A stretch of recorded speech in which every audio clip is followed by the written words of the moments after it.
Hi, Therese. We're very, very worried about you. I hope you are okay.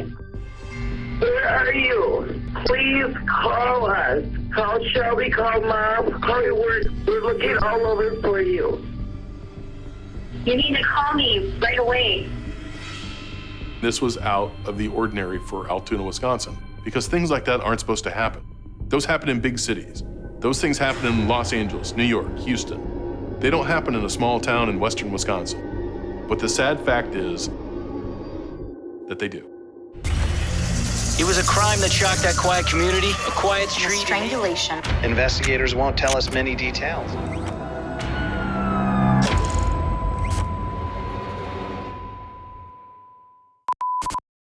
I think that a lot of times we forget how these very traumatic events affect a small town. That's your whole job as a reporter. You want to break the story. You want to be first. You want to be right. But then when you look back at it, a lot of these stories are very, very painful.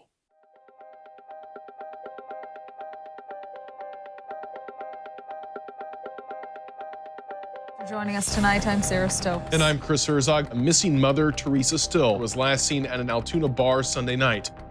Theresa Still was reported missing by the Altoona Police Department right after Christmas 2009. Her daughter had contacted us the morning after she had last seen her. She had gotten a call from her mother's work that her mom hadn't shown up, and that was not at all like Theresa not to show up, and for sure not like her to not talk to anybody. Theresa Still was a mom who had a good job, was in the medical field, and she dedicated her lives to helping people. She was always there for all of her patients. She was there, by all accounts, for her daughter, for her family, for her community. When talking to her family and friends, she was described as very outgoing, very smart, very strong person that was very active and social.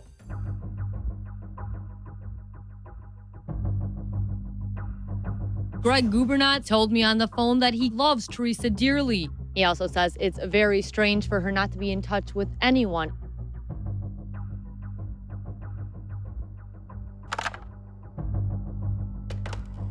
Hi, Greg. The reason we're here is because of your girlfriend being missing, and I just wanted to get a couple of things clarified as to what you can remember. I haven't been able to contact her either. She came back from home. She wasn't really happy with me because I did some deer feeders and instead of working at the house. And she says, I'm leaving. I said, well, where are you going? She says, I don't know, probably the casino.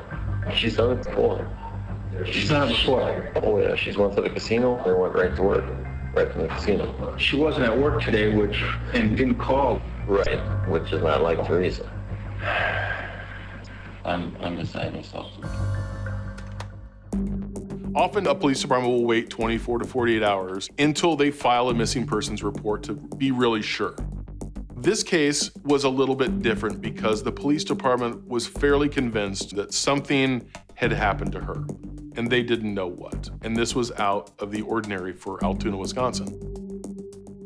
We had a tremendous amount of volunteers out looking for her, trying to help in any way that they could.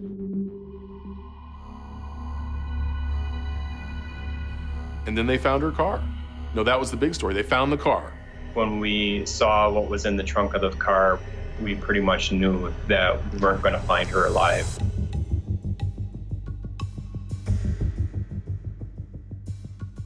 Early this morning, an Eau Claire County deputy found Still's car in the parking lot at Target in Eau Claire. We brought the car back to the police department for further processing.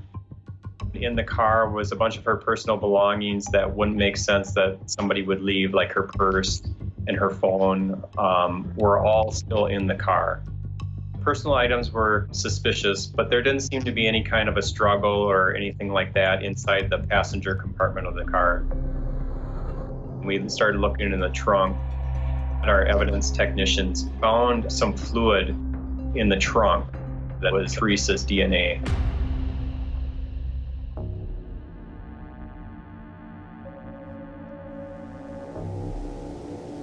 Adams County is a little over maybe 2.5 hours from here.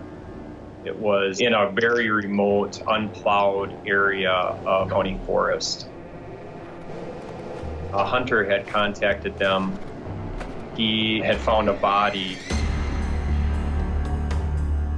It was a very short distance off the road. They called us. All they knew at the time is it looked like a body had been there for a while. We didn't have any identification. At that point, we sent one of our investigators down to meet with them to try to determine who this person was that was found. We had gotten a tip from a person in Adams County who said, I saw a lot of law enforcement in this neck of the woods. So we started to get a little bit suspicious that maybe there was something going on that had something to do with Theresa Still's disappearance. So I started calling landowners in that area. I finally hit on the right person. And I asked him, are the police officers there on your property? I said, did they find Theresa Still's body there? He said, yes. It was hard to tell at first if she had any injuries. She'd been outside for so long, her color was just not there. But once we got her back and got her cleaned up, it was very apparent that she had a lot of injuries all over her body.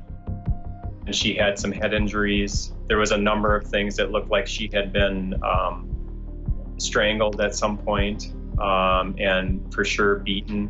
Ultimately, the doctor ruled complex homicidal violence.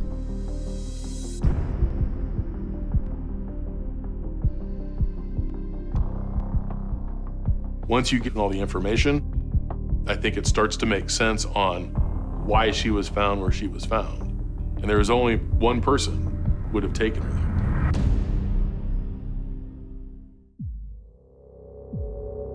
Police officers were a little bit leery of who found her because obviously, why would somebody just find her out in the woods randomly? We did sit down and question this hunter a lot. He told us he went through that area a lot because he was upset that a lot of people were dropping deer carcasses off in that area. And we later determined that he actually saw what he thought was a deer carcass that wasn't a deer, so he went up and checked and saw that it was a body, and that's when he called us.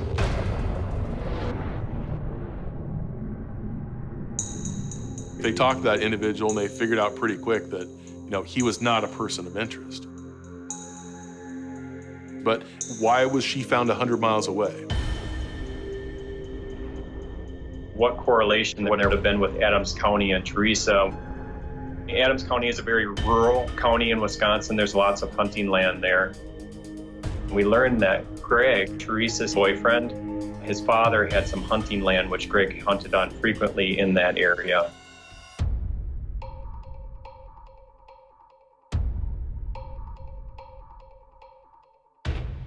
Here's what we know, okay? We have found her. She's been located. Okay. Excellent. No. What's not excellent is she is dead. No.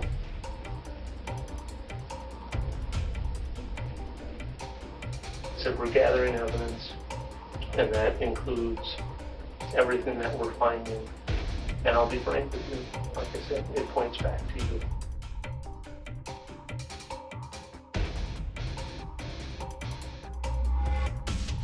Quit being such a pissed off rag and get your ass back home. Being such a or whatever. Do what you want. End of message. Her family started talking about history of abuse. Eventually, we determined that the only thing that Greg was being honest about was that they had an argument the last night that she was seen.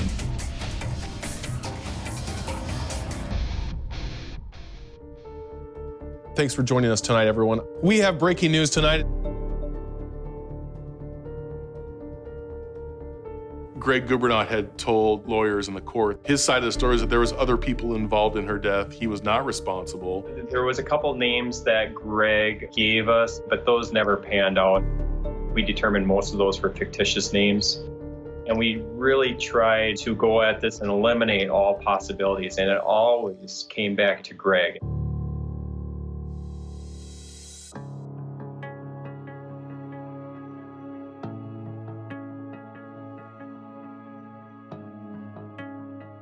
The day before the trial, he hung himself in his cell.